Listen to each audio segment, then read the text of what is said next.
Las sanciones económicas se han convertido en un instrumento que el imperio, en este caso es Estados Unidos, ha utilizado para someter a los gobiernos de determinados países que con sus acciones que realizan se siente afectado. El imperio entonces reacciona y aplica determinadas sanciones que comúnmente son las sanciones económicas.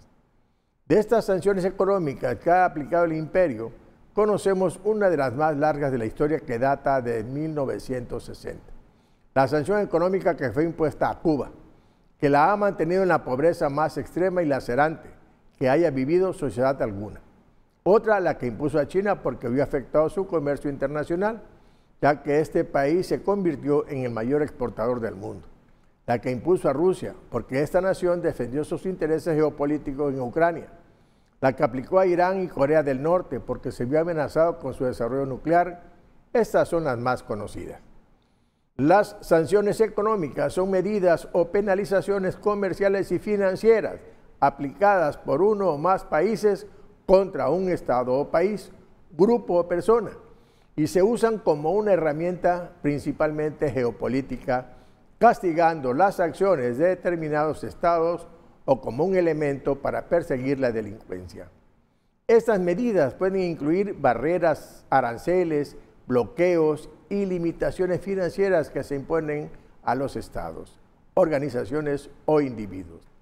Las sanciones son impuestas por los gobiernos nacionales y por organismos internacionales, siendo aplicadas habitualmente cuando algún estado vulnera la legalidad internacional. La finalidad de estas sanciones es coercitiva. Si bien es cierto que los más críticos señalan que las sanciones económicas no siempre cumplen su propósito y terminan generando un malestar social y económico que sufre la población civil. Existen diferentes tipos de sanciones económicas que pueden ser impuestas a un país. Algunas de ellas son barreras comerciales, o sea, restricciones a las importaciones o exportaciones a un país objetivo. Sanciones de inversión se refiere a restricciones a los flujos de capital al país objetivo, en algunos casos la desinversión obligatoria. Las sanciones inteligentes son objetivos más específicos como la congelación de activos y la prohibición de viajar a miembros individuales de la élite gobernante del país objetivo. Es importante mencionar que las sanciones económicas pueden tener consecuencias negativas en la economía del país objetivo y en su población civil. Por lo tanto, es necesario evaluar cuidadosamente los efectos secundarios antes de imponerlas. Podemos hacernos diferentes preguntas sobre las sanciones económicas, como ¿cuáles son los efectos secundarios de las sanciones económicas? ¿O cómo se pueden evitar las sanciones económicas?